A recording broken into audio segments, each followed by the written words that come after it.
कि बीजेपी की जो पॉलिटिक्स है वो धर्म आधारित पॉलिटिक्स है और जब जब ये टूटता है तब तक कुछ ना कुछ ऐसा होता है, चाहे पुलवामा हो जाए चाहे पहलगाम। अगर धर्म पूछ के मारना आतंकवाद है तो जाति पूछ के मारना भी आतंकवाद ही है। अगर आप एक दिन के आंकड़े उठा कर देखो, जो एनसीआरबी का आंकड़ा डाटा कहता है, इससे ज्यादा लोगों की जान जातीय आतंकवाद में। इस जातीय आतंकवाद पे देश में कर चर्चा क्यों नहीं होती? आप कह रहे हैं पाकिस्तान का आपने पानी बंद कर दिया, मैं कह रहा हूं ये जो जातीय आतंकवाद देश के अंदर है, इनका पानी कब बंद करें? सवाल ये होना चाहिए, आपका इंटेलिजेंस फेलियर है, आपका सुरक्षा का फेलियर है। सवाल ना पूछने के बजाय हमारी चाटुकार मीडिया जो इसको धार्मिक रंग हिंदू मुसलमान का देने काम कर रहा है। जब देश को जरूरत थी कि 56 इंच के सीने वाले, एक के बदले 10 सीट लाने वाले प्राइम मिनिस्टर कुछ ठोस कदम उठा के दिखाते, वो चुनावी रैली में चले गए। इसलिए मेरी ये मांग है कि इसकी जांच हो, जो दूध का दूध पानी का पानी हो। ये जो बाजुएं फड़फड़ा रही है ना, ये कभी पाल, प्रजापति, कश्यप, सैनी, मौर्य, साक्य, कुशवाहा, पटेल, निषाद, राजभर की लड़कियों पे हमला होता है, जब उनकी खाल खींच जाती है, जब उनको मारा जाता है, तब एक हिंदू संगठन सड़क पे आके एक सेकंड के लिए कोई विरोध नहीं प्रदर्शन दर्ज करता। इस जातीय आतंकवाद और धर्म आधारित आतंकवाद के खिलाफ हमारी जंग जो है भाई वो जारी रहेगी। इस ब्राह्मणवाद को, मनुवाद की जड़ों को अब बहुजन समाज ज्यादा दिन बर्दाश्त नहीं करेगा। इन जड़ों काट के समता, समानता, बंधुत्व, भाईचारे का राज स्थापित करेगा।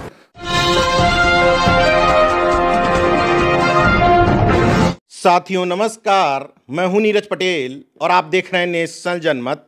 मेरे साथ नगीना से सांसद और आजाद समाज पार्टी के राष्ट्रीय अध्यक्ष चंद्रशेखर आजाद जी हैं। तकरीबन सबको पता है कि अमेरिकी दौरे पर थे। मैं सोच करके आया था कि जब आप अमेरिका से लौटेंगे तो चर्चा करूंगा कि कहाँ कहाँ, किन किन स्थानों पर गए, किन किन अम्बेडकराइट मूवमेंट के लोगों से मिले। लेकिन आपके जाने के बाद देश में जातीय आतंकवाद और उसके बाद अब हालिया समय में ही कश्मीर में एक आतंकवाद सामने आया। जो हुआ कश्मीर में, आपको जाना था पार्लियामेंट्री कमेटी को लेकर के, वो भी शायद दौरा रद्द हुआ। क्या लगता है आपको कि घटना होने के बाद जिस तरह का माहौल देश में इस गोदी मीडिया ने बनाया, एक्चुअल में वही परिस्थितियां हैं या आप उसको अलग ढंग से देख रहे हैं? देखिए, पहली बात तो नीरज भाई, दुखद तो है। सबसे पहले तो मैं उन परिवारों के प्रति अपनी संवेदना प्रकट करता हूँ जिन परिवारजनों ने अपने खोए। किसने अपना बेटा खोया, किसने अपना पति खोया, किसने अपना भाई खोया, किसने अपना पिता खोया। 26 से ज़्यादा भारतीयों की जान गई। दुखद है,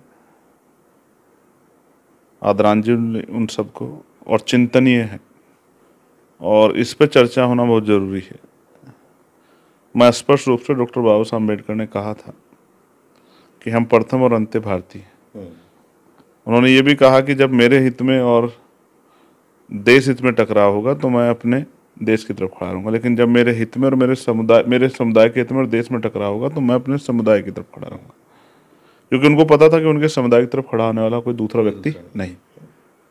तो ये चिंता का सबब है। लेकिन मैं बड़ा आश्चर्यचकित हूँ नीरज भाई, हमने सुना था कि जब से नोटबंदी हुई थी तो आतंकवाद की कमर टूट गई थी, फिर धारा 370 हटी तो जब बचा कुछ आतंकवाद था वो भी खत्म हो गया, और अब जो है जब ये यूनाइटेड टेरिटरी हो गई है और सेंट्रल गवर्नमेंट इसको जो है कि ये हाथ में है, डिफेंस मिनिस्ट्री और होम मिनिस्ट्री इसको के अंडरटेकिंग में सब वहाँ निगरानी पे सब कुछ हो रहा, तो मैं तो सोचता था कोई आतंकवादी घटना का मतलब ही नहीं बनता। अभी कुछ दिन पहले मिशन ऑल आउट भी चला गया कि हमने सारे जो है अलगाववादियों को, सारे आतंकवादियों को, सारे क्रिमिनलों को यहाँ से हटा दिया। और इस बीच में घटना, मैं अमेरिका में था और मुझे बड़ी तकलीफ हुई है जानकर, और आप विश्वास कीजिए, मैं ये नहीं कहूँगा कि मैं अपना दौरा छोड़ के आ गया जैसे प्रधानमंत्री छोड़ के आए, लेकिन वो चुनाव प्रचार करने चले गए जैसे एक और बड़े नेता छोड़ के आगे। मैं तो ये बताऊंगा कि मेरा दौरा पूरा हो गया था। इस हमले के बाद जिस तरह का माहौल बनाया गया, मैंने फिर कहा कि मैं हमले के खिलाफ हूँ, और मैं कहता हूँ कि उन आतंकवादियों को जितनी कठोर सजा दुनिया में हो, उससे भी कठोर से कठोर सजा अगर उनको दी जाए तो कम है। और मैं इस बात के साथ देश के साथ खड़ा हूँ, देश के लोगों की भावनाओं के साथ खड़ा हूँ कि अगर हमारे देश के किसी व्यक्ति पे कोई हमला करेगा, उसकी जान लेने की कोशिश करेगा, तो हमसे बुरा कोई नहीं होगा, और उसके लिए देश को कितनी ताकत सरकार को लगानी पड़े, हम उसके साथ हैं। लेकिन एक एजेंडा बनाया जा रहा है कि जाति नहीं धर्म पूछ करके मारा गया, यानी कि फिर से वही हिंदू मुस्लिम का नैरेटिव सेट किया जा रहा है। इस नैरेटिव से कहाँ तक सहमत है, जबकि तमाम खबरें आ रही हैं कि कश्मीरी मुसलमानों ने, स्थानीय लोगों ने सहयोग किया। बीजेपी का एक नेता खुद लिख रहा है अपनी पोस्ट पर कि ये भाई नहीं होते तो मेरी जान नहीं बचती। बहुत सारे लोग ऐसा लिख रहे हैं। क्या इस नैरेटिव को गढ़ना कि जाति नहीं धर्म पूछ करके मारा गया, इसको उचित मानते हैं? देखिए, बीजेपी की जो पॉलिटिक्स है वो धर्म आधारित पॉलिटिक्स है, और वो धर्म के आधार पर अपने वोट को इकट्ठा करके रखना चाहती है। जब जब ये टूटता है तो तब तक कुछ ना कुछ ऐसा होता है, चाहे पुलवामा हो जाए, चाहे पहलगाम हो जाए। देखिए, पहली बात तो मैं आपको बता दूं कि कुछ ऐसी सूचना और कुछ ऐसे बयान मैंने सुने कि भाई उन्होंने धर्म पूछ के मारा।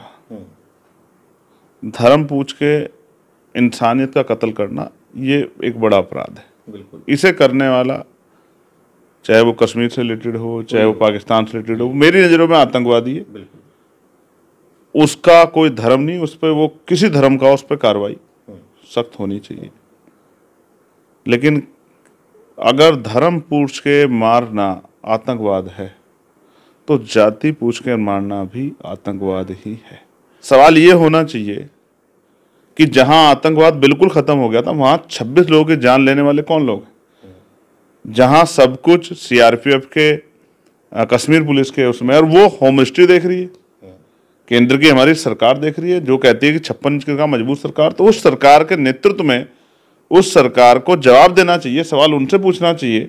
कोई सवाल नहीं। सवाल ना पूछने के बजाय हमारी चाटुकार मीडिया जो है इस समय भी, और मैं मीडिया का तो कहूंगा कि उसका चरित्र तो बिकाऊ हो गया, लेकिन बीजेपी सरकार को मैं इस तरह देखूंगा कि उनके लोग अपनी सरकार की खामियों को छिपाने के लिए जिस तरह जात और धर्म की बातों में देश को उलझा रहे हैं, वो स्पष्ट करता है। उन्होंने माना है पार्लियामेंट की उसमें ऑल पार्टी मीटिंग में कि चूक हुई है, और ये चूक ही नहीं है, इतनी बड़ी घोर लापरवाही है। इसके लिए पहले सरकारों में तो इस्तीफे दिए जाते थे, अब तो शायद कोई इस्तीफा मांगेगा नहीं, ना इस्तीफा कोई देगा, ना होम मिनिस्टर इस्तीफा देंगे, ना प्राइम मिनिस्टर इस्तीफा देंगे, ना डिफेंस मिनिस्टर इस्तीफा देंगे। आपको ये सामान्य बात लगती है कि प्रधानमंत्री कहते हैं हम दौरा कैंसिल करके आ रहे हैं और चुनावी रैली में चले जाते हैं? नीरज भाई, देखो, देश सब देख रहा है और देश में दुनिया देख रही है कि जो प्रधानमंत्री सऊदी अरब से दौरा कैंसिल करके आए, और जब देश को जरूरत थी कि 56 इंच के सीने वाले, एक के बदले 10 सीट लाने वाले प्राइम मिनिस्टर कुछ ठोस कदम उठा के दिखाते, जो इतने गंभीर थे कि एयरपोर्ट पे मीटिंग कर रहे थे, वो चुनावी रैली में चले गए और वहां जाके बिहार की जनता को कह रहे हैं कि हम छोड़ेंगे नहीं। देश आपको कश्मीर में देखना चाहता था प्राइम मिनिस्टर साहब, देश आपको पहलगांव में देखना चाहता, देश उन पीड़ित परिवार को बीच देखना चाहता था जहां दहशत का माहौल है, वहां देश आपको देखना चाहता था, लेकिन आप वहां तो नहीं पहुंचे, लेकिन चुनावी रैली में आप पहुंच गए। तो मैं मानता हूं कि जो हमारा मीडिया है, जिसके कंधों पे जिम्मेदारी है कि वो सरकार से पूछे कि खामियां कहाँ रही, वो खामियां पूछने के बजाय वो सिर्फ जो है ये इसको धार्मिक रंग हिंदू मुसलमान का देने का काम कर रहा है। और बाकी जो है उनका जो कैडर है जिलों में, प्रदेशों में, जैसे मुझे खबर आई कि भाई उत्तराखंड में कश्मीरी बच्चों पे हमला कर दिया, पंजाब में कश्मीरी बच्चों पे हमला कर दिया, हरियाणा में कश्मीरी बच्चों पे हमला कर दिया, चंडीगढ़ में कश्मीरी बच्चों पे हमला कर दिया, और यहाँ कह रहे हैं कि दिल्ली में जो कश्मीरी बच्चे रहते हैं। भाई तुम कौन हो? कश्मीर क्या देश का हिस्सा नहीं है? जब आप कश्मीर को अपना मानते हैं, 1, 2, 4 आदमी गलत हो सकते हैं, ऐसे तो कितने लोग यहाँ से वो हिंदू धर्म को मानने वाले थे जो एजेंट निकले, जिन्होंने जो है हमारी गुप्त सूचना लीक की थी। तो उसके आधार पे क्या पूरे समाज को, पूरे हिंदू समाज को बुरा कह दोगे? मैं आपको स्पष्ट कर दूं, उन्हीं में बचाने वाले भी थे, वो भी मुस्लिम समाज के थे, एक मरने वाला भी मुस्लिम समाज का था। मैं ये कह रहा हूं कि आपकी इंटेलिजेंस की इनपुट कहाँ थी? आपका इंटेलिजेंस फेलियर है, आपका सुरक्षा का फेलियर है, आपका पूरा जो है सिस्टम का फेलियर है। आप अपनी दोस्त को नहीं गिना रहे। इंटेलिजेंस कहाँ थी आपकी? आपकी पुलिस कहाँ थी? आपकी सीआरपीएफ कहाँ थी? मोदी जी के एक जेम्स बॉन्ड कहे जाते हैं अजीत डोभाल, कहते हैं कि राष्ट्रीय सुरक्षा सलाहकार इतने मजबूत हैं कि उनके रहते हुए परिंदा भी पर नहीं मार सकता। आए, हमला किया, चले गए, मुठभेड़ भी नहीं हुई।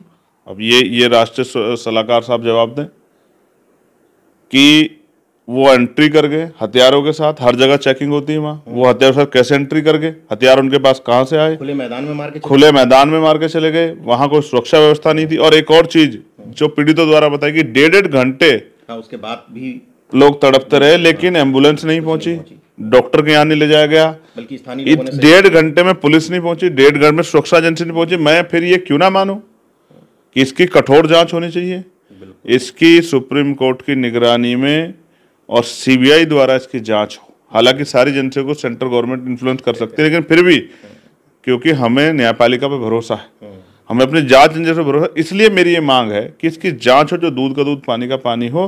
क्योंकि मैं फिर कह रहा हूँ, मैं देश के साथ खड़ा हूँ, देश की भावनाओं के साथ खड़ा, लेकिन मुझे इस मामले में बहुत सारी चीजें दिखाई दे रही हैं जो फेलियर है, और मैं कहता हूँ सरकार को जिम्मेदार लेनी चाहिए। और मैं आपको एक चीज और बताता हूँ, ये सच है कि हमारे 26 से ज्यादा लोगों ने जान गंवाई है।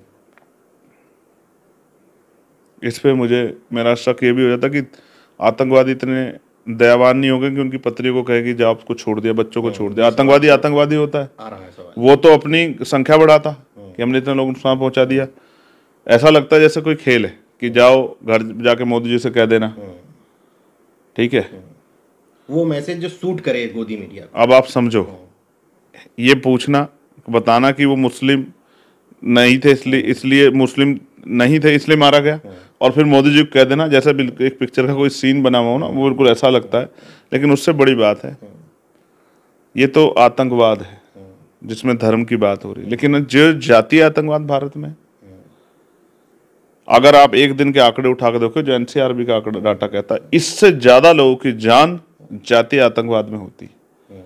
कहीं बारात के रोकने पे, कहीं घोड़ी पे बैठने पे, कहीं मूछे रखने पे, कहीं मोटरसाइकिल चलाने पे, कहीं मटकी से पानी छूने पे। एक महीने में ही इतनी हो गई जाती घटना। और मैं आपको क्या कह रहा हूँ, कहीं बुलंदशहर में 4 लोगों पे गाड़ी चढ़ा के, कहीं किसी को पीट के मार के, कहीं ट्रेन में किसी को पीट के मार के, और तमाम तरह से। मैं वहाँ था और इतने मसलों पे मुझे वहाँ जो है दिन रात के फर्क के बावजूद चर्चा करनी पड़ी थी, अपनी बात रखनी पड़ रही थी। कई महिला को पीट के मार दिया है, कई मीणा समाज पे जो है राजस्थान में हमला कर दिया। जिस तरह का जो नरसंहार इस जातीय आतंकवाद पे देश में कर चर्चा क्यों नहीं होती? आप कह रहे हैं पाकिस्तान का आपने पानी बंद कर दिया, मैं कह रहा हूं ये जो जातीय आतंकवाद देश के अंदर है, इनका पानी कब बंद करेंगे, इनको सजा कब दिलाएंगे, इस पर चर्चा कब कराएंगे? मैंने पार्लियामेंट में भी कई बार कहा कि पहले schedule caste, schedule tribe, backward पे जो हमले होते हैं उन पर चर्चा होती थी, अब नहीं होती है। लगातार ये संख्या अपराधों की बढ़ रही है, और लगातार डर के साए में कमजोर वर्ग के लोग, और उनमें भी महिलाओं पे जो हिंसा हो रही है, लेकिन कभी कोई चर्चा नहीं होती। मैं फिर कह रहा हूं, देश के साथ अगर कोई भी सम्मान का खिलवाड़ होगी, कोई आतंकवादी हमला करेगा, सरकार उसकी इंसिडेंट बजा दे, सिर्फ भाषण ना दे। मैंने कश्मीर के बच्चों का आपको बताया, उन पे हमला कर दिया, जैसे आगरा में गोली चला दी बिरयानी के उसके ऊपर, झगड़े के ऊपर, और फिर एक वीडियो वायरल करके कह रहे हैं कि 26 का बदला 26 लोग। भाई कई भारत के मुसलमानों ने हमला थोड़ा ही किया है, ये तो आप बताओ ना हमला किसने किया है, आप निकाल के लाओ ना सरकार रिकॉर्ड, और चढ़ाओ ना उनको फांसी पे जिन्होंने हमला किया है, जो आके हमला करके गोली चला के चले गए। और मैं आपको फिर कहना चाहता हूं, ये जो बाजू में फड़फड़ा रही है ना, ये कभी पाल, प्रजापति, कश्यप, सैनी, मौर्य, साक्य, कुशवाहा, पटेल, निषाद, राजभर की लड़कियों पे, बेटियों पे जब उनको भी हिंदू बताया जाता है, जब उन पे ये हिंसा होती है, तब इनमें से कोई संगठन, हिंदू संगठन सड़क पर निकल के नहीं आता उनके लिए आंदोलन करने के लिए। जब उन पे हमला होता है, जब उनकी खाल खींच जाती है, जब उनके जमीन छीनी जाती है, जब उनको मारा जाता है, तब एक हिंदू संगठन सड़क पे आके एक सेकंड के लिए कोई विरोध नहीं प्रदर्शन दर्ज करता, ना उनकी भुजा फड़फड़ाती। लेकिन जैसे ही नाम मुसलमानों का सारे बाहर आ जाते हैं। मैं फिर आपको जातीय आतंकवाद की बात मैंने बताई, इतनी घटनाएं हुई हैं, मेरी मुसलमानों का आ जाए, मैसेज बताता हूं। हमारी पार्टी के एक लीडर ने मुझे लिखा कि भाई जब से आप गए हैं तब से यहाँ जातीय आतंकवादियों के हौसले इतने बढ़ गए हैं कि यहाँ लगातार हिंसा हो गई है, आप जल्दी वापस आ जाओ वरना कितने लोगों की जान जाएगी। आप विश्वास करो, उस मैसेज को मैंने कम से कम 200 बार खोल के पढ़ा होगा कि कानून व्यवस्था है, पुलिस है, सरकारें हैं, एडमिनिस्ट्रेशन है, अर्धसैनिक बल है, आर्मी है, फिर भी इस जातीय आतंकवाद पे सरकार के पास एक शब्द नहीं है, क्योंकि गरीबों की बच्चियां और गरीबों के जो बच्चे हैं उनकी जीवन का कोई मोल इस देश में नहीं है। इसका जवाब ना सरकार पे है, ना स्टेट पे, ना केंद्र की सरकारों पे। एक बात तो ये मुस्लिम की हो गई, लेकिन मैं देखता हूं कि जिन तथाकथित हिंदू संगठनों की आप बात कर रहे हैं वो हिंदुओं में भी स्पेसिफिक कुछ जातियों का मामला होता है तो उतरते हैं। देखिए, एक दो जातियों को छोड़ के बाकी मैंने फिर आपको कहा, वाल्मीकि समाज का हो, धानुक समाज का हो, जाटो समाज का हो, पाल प्रजापति, कश्यप, सैनी, मौर्य, साक्य, कुरवा, पटेल, निषाद, राजभर, नुनिया, चौहान, किसी भी कमजोर वर्ग का हो, सैन का हो, विश्वकर्मा का हो, किसी की भी बच्चे का मामला हो, सीएम सोनकर का हो, पटेल साहब का हो, किसी का मामला हो, जिनके बच्चे सड़कों पे बैठे रहे कि हमारा रिजर्वेशन करा दो, जिनको मार दिया गया, कभी कोई हिंदू संगठन बाहर आके नहीं कहता ये भी हिंदू है। लेकिन हाँ, अब कह रहे हैं कि देखिए, जात नहीं पूछी, धर्म पूछा। लेकिन यहाँ तो जात देख देख के, जात पूछ पूछ के, जात पता होने के बाद जो हिंसा की जाती है, उस जातीय आतंकवाद पे कब चर्चा करोगे? मेरा बस चले तो मैं आपको, क्योंकि हमारे यहाँ इस बार मीटिंग थी होम कमेटी की, तो हमारे यहाँ मैंने उनसे पूछा कि एनसीआरबी के डाटा जो है वो दो डिजिटल इंडिया है, 2-2 साल बाद क्यों रिलीज कर रहे हो? सही बात है। ये तो घंटों का काम है, दिनों का काम है, महीनों का काम है, तो आप ऐसा क्यों कर रहे हो? तो उन्होंने कहा नहीं, हम इस पर गौर करेंगे। मैं आपको फिर कह रहा हूँ, आप अगर आंकड़ा उठा के देखोगे तो यहाँ 26 भाइयों की, मेरे भाइयों की जान गई है, जिनका मुझे दर्द है, जिनके परिवार के प्रति मेरी संवेदना है। और मैं तो सरकार से मांग करता हूँ 1-1 करोड़ रुपए का मुआवजा उन परिवारों को दिया जाए, उनको शहीद की तरह जो है उनको दर्जा है, क्योंकि सरकार की लापरवाही की वजह से हुआ है। ठीक है, उन परिवारों की पीड़ा सुनी, वो बच्चे क्या कर रहे हैं, सरकार क्या कर रही थी, पुलिस क्या कर रही थी, सीआरपीएफ क्या, एडमिनिस्ट्रेशन क्या कर रहा था, 1.5 घंटे तक कोई आया नहीं। इसका जवाब सरकार के पास देने को है। हवाई जहाज की रेट बढ़वा रही थी सरकार। हाँ, ये देखो, आपदा में अवसर।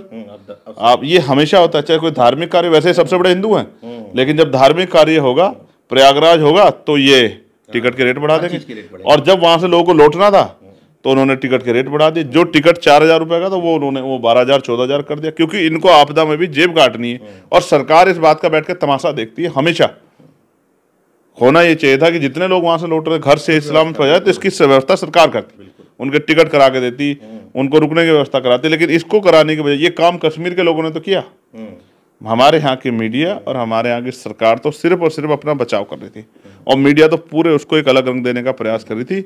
इस जातीय और आतंकवाद और धर्म आधारित आतंकवाद के खिलाफ हमारी जंग जो है नीरज भाई, वो जारी रहेगी।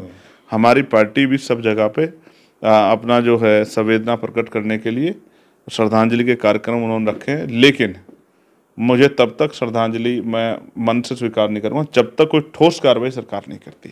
सिर्फ बातें, गाल बजाई करके, रैली में भाषण पढ़ के, जैसे मोदी साहब पढ़ाए, या कहीं और जो है टीवी पे बैठ के भाषण पढ़ के कमरे में मीटिंग करने से काम नहीं चलता है। हालांकि मुझे लगता है बाद लोग भूल जाएंगे, हो सकता है कोई सर्जिकल स्ट्राइक टाइप भी हो जाए, 8-10 लोग मारे जाए, मगर इस घटना में कौन शामिल है, चाहे वो कश्मीर का है, चाहे वो भारत का है, किसी पार्टी का है, चाहे वो पाकिस्तान का, वो सामने आना चाहिए। आप देखो अमेरिका को, उसने, मैं अभी जब न्यूयॉर्क में था तो वर्ल्ड ट्रेड सेंटर देखा मैंने, उस पर हमला जिन्होंने किया था उन्होंने छोड़े नहीं उनको। ये होती है देश की गरिमा का सम्मान बढ़ा। और मैं इंतजार कर रहा हूं कि जो नारा लेके हमारे प्रधानमंत्री आए थे उस नारे को सच कब होगा। एक जवान तो हमारा और फंसा हुआ, ये भी मुझे सूचना है, एक जवान हमारा जो है वो सीमा पार हो गया, तो एक जवान तो फंसा, वो जवान ही वापस आएगा नहीं आएगा, मुझे तो अभी उसकी भी चिंता। मैं प्रधानमंत्री से मांग करता हूँ कि हमारे जवान को सकुशल वापस लाने के लिए सरकार प्रयास करे। खैर, मुझे आश्चर्य तो है कि मुठभेड़ होती है अमूमन, मैंने तो जब से देखा, लेकिन यहाँ मुठभेड़ जैसी कोई चीज़ नहीं थी। खैर, आपने कुंभ का नाम लिया तो अचानक से एक बात याद आ जाती है कि निश्चित तौर पर जो मरे उनमें से कुछ लोगों ने बताया कि धर्म पूछ करके मारा गया, हालांकि मुस्लिम भी मरा।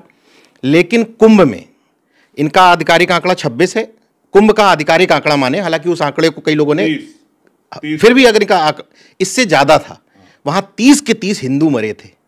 तो क्या वो इस मीडिया के लिए वो हिंदू किसी दूसरे देश के थे, किसी दूसरे धर्म के थे, उन पर इतना चीख पुकार क्यों नहीं थी? देखिए, जहाँ सरकार का फेलियर है वहाँ मीडिया का कोई जो है इस तरह का सवाल सरकार के ऊपर नहीं है। वो भी हिंदू ही थे, वो हिंदू धार्मिक कार्य में ही गए थे, लेकिन उनका दोष ये है कि सरकार की लापरवाही कारण उनकी जान चली गई। और ये तो एक 30 का आंकड़ा है, असल आंकड़ा तो छिपाया गया, और लाइक 1500-1600 लोग तो मिसिंग थे, जिनका यही नहीं पता वो कहाँ चले गए हैं।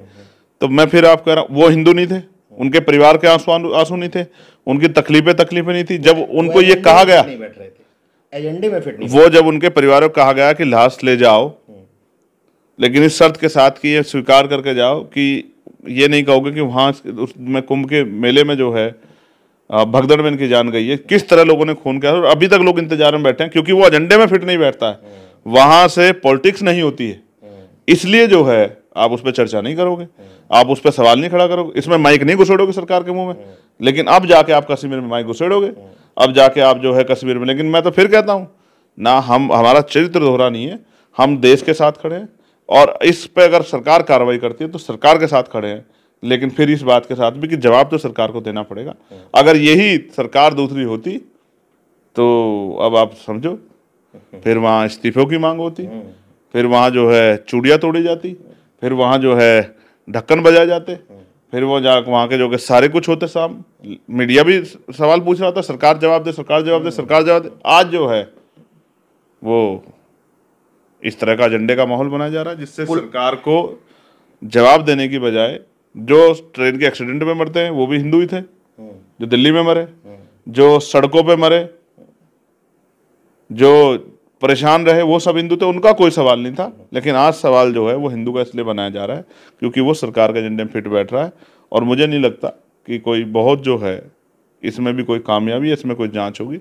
मैं पुनः आपके माध्यम से माननीय सर्वोच्च न्यायालय से मांग करता हूं कि इसकी जांच कराया जाए, क्योंकि देश के साथ इस तरह के खेल लंबे समय अगर चलेंगे तो मैं फिर कहूँगा कि किसी भी तरह से इसका नुकसान जो है वो लोगों के ऊपर होगा। कितना आसान है भारत में नीरज भाई, दूसरे देश से आतंकवादियों का आना, 26 लोगों को गोलियों से भून कर चले जाना, और एक पत्ता तक नहीं हिलना, किसी को एक सुई नहीं लगनी, और आतंकवादी आराम से आके आराम चले जाते हैं, और ना कोई मुठभेड़, ना कोई जांच, ना कोई वीडियोग्राफी, ना कुछ। कितना आसान है कि 26 लोगों की जान चली जाना और सरकार का सिर्फ गाल बजाई करना। अंतिम सवाल पूछ लेता हूं, चूंकि आप अमेरिका से लौट करके आए हैं, आपने जातीय आतंकवाद की भी बात की। वहाँ आप जय भीम लिखी हुई गाड़ियों में घूमते हैं, चमार 1, 2, 3 लिखी हुई गाड़ियों में घूमते हैं, वहाँ गाड़ियों पर नहीं कोई गोबर फेंक देता है, कोई हमले कर देता है कि यार इस तरीके से ये लोग लिख के घूम रहे हैं? देखो, मैं पहले एक बार बता दूं, वो चमार लिख के नहीं घूम रहे, एक्चुअली वो गाड़ी का नंबर है। उन्होंने गाड़ी का नंबर ही वो 7 डिजिट का चमार ले लिया। मतलब उसी तरह से लिख गया। हाँ, नहीं, उन्होंने लिया ही जैसे जय भीम लिया उसी तरह से चमार लिया, चमार 1 लिया, चमार 2 लिया, चमार 3 लिया। एक्चुअली क्या है, वैसे मैं बहुजन हूँ, लेकिन मैं स्पष्ट कर दूं कि जिन लोगों को इस देश में, जो schedule caste, schedule tribe, backward के लोग हैं, जिनको जातीय आधार पर रोज सुबह से शाम तक आरक्षण के नाम पे, कम प्रतिभा होने के नाम पे, काबिलियत ना होने के नाम पे गाली दी जाती है, अपमानित किया जाता है, उन्हीं लोगों ने वहाँ अपने दम पे संघर्ष करके महल बनाए हैं, कोठियाँ बनाई हैं, बड़ी बड़ी गाड़ियाँ ली है। जो बड़े बड़े उद्योगपति जिन गाड़ियों को नहीं चला सकते, वो उन्होंने मेरे सम्मान में लाइन लगा के खड़ी की थी कि हमारा भाई आया है।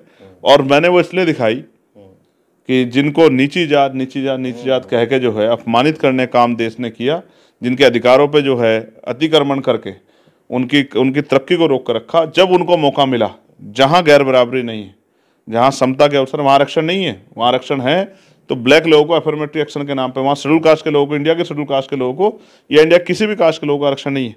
लेकिन वहां उन्होंने अपनी मेहनत से साबित करके दिखा। और आप विश्वास करो नहीं भाई, एक गाड़ी नहीं, सैकड़ों गाड़ी। लेकिन वो आज भी, मैं धन्यवाद दूंगा उन सब लोगों का।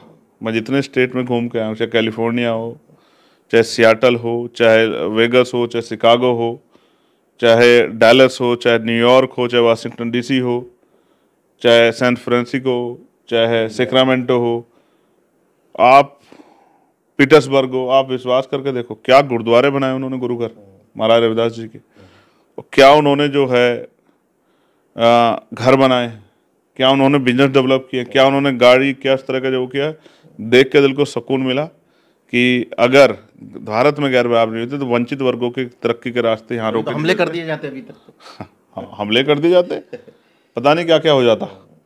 और आप देखो ना, जितने फॉलोवर्स नहीं है मेरे, उससे ज्यादा लोगों ने वीडियो देखी। फूले मूवी देख लीजिए, आई नहीं और विरोध। हाँ, विरोध। अब मैं फिर कह रहा हूँ, सच्चाई से डर लगता है ना, सच्चाई से डर लगता है, लेकिन कब तक डरेंगे। मैं फिर कहता हूँ, जातीय आतंकवादियों को अब अपनी सोच में बदलाव करना पड़ेगा, क्योंकि देश का कमजोर वर्ग बाबा साहब अम्बेडकर के संविधान में दिए हुए अधिकारों के जरिए पढ़ लिख कर ज्ञान हासिल करके मुख्य धारा में आ रहा। अब लगता है अब मुकाबला आमने सामने का हो गया है। अब ज़्यादा दिन ये झूठ फरेब और ये नाट्य नहीं चलेगा। बात अचानक से याद आ गई, फूले फिल्म का विरोध मुझे तो नहीं लग रहा किसी मुस्लिम संगठन ने किया हो, जो कह रहे हैं कि अब धर्म जाति खत्म हो गई, धर्म है तो जाति के आधार पर ही तो विरोध कर रहे हैं फूले मूवी का। मैं आपको फिर ये कहता हूँ, फूले मूवी का नहीं कर रहे हैं। जो अंधविश्वास, पाखंडवाद और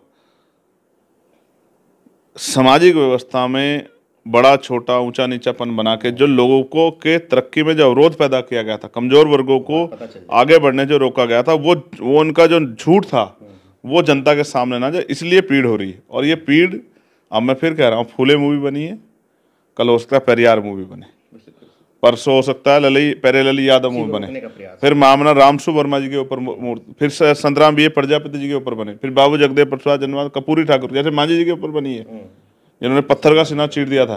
फिर काशीराम जी के ऊपर मूवी बने, डॉक्टर बाबा साहब अम्बेडकर के ऊपर मूवी बने। फिर कितनों कौन कौन सी मूवी से रोकोगे? सबने जातिवाद का सामना करके और इस जातिवाद को के कलंक को मिटाने के लिए, देश से के ऊपर जो कलंक है जातिवाद का, इसको मिटाने के लिए एडी चोटी का जोड़ लगाया। लेकिन यहाँ जाति बनाने वाले लोगों ने उसमें कोई योगदान नहीं दिया आगे बढ़ के। अगर ये योगदान देते तो आज देश वाकई में विश्व गुरु बनने की तरफ आगे बढ़ रहा होता। लेकिन इनको अपने जातीय वर्चस्व को बना के रखना है। उसके वर्चस्व को बना के रखने के लिए जो सच्चाई उसको छिपाने का काम इन लोगों ने किया है। कलम इनकी थी, जो मनाए लिखा।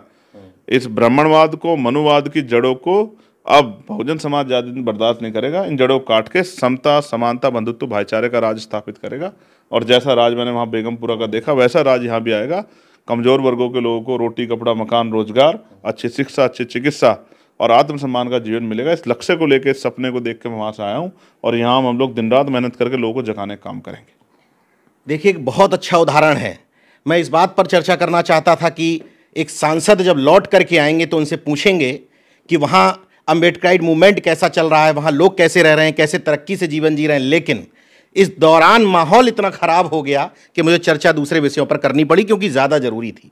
हालांकि सांसद चंद्रशेखर आज़ाद जितना मुखर संसद के अंदर है उतना ही बाहर स्पष्ट तौर पर कहना है कि न सिर्फ हम आतंकवाद बल्कि जातंकवाद यानी कि जातीय आतंकवाद के खिलाफ भी उतनी शिद्दत से लड़ाई लड़ेंगे। जिसको तकलीफ है वो अपनी तकलीफें अपने पास रखे, लेकिन पार्टी और उनका स्पष्ट तौर पर मानना है कि हम इन दोनों के खिलाफ अंतिम दिन तक लड़ाई लड़ते रहेंगे। बाकी देखते रहिए नेशनल जनमत, जागरूक और सजग बने रहिए।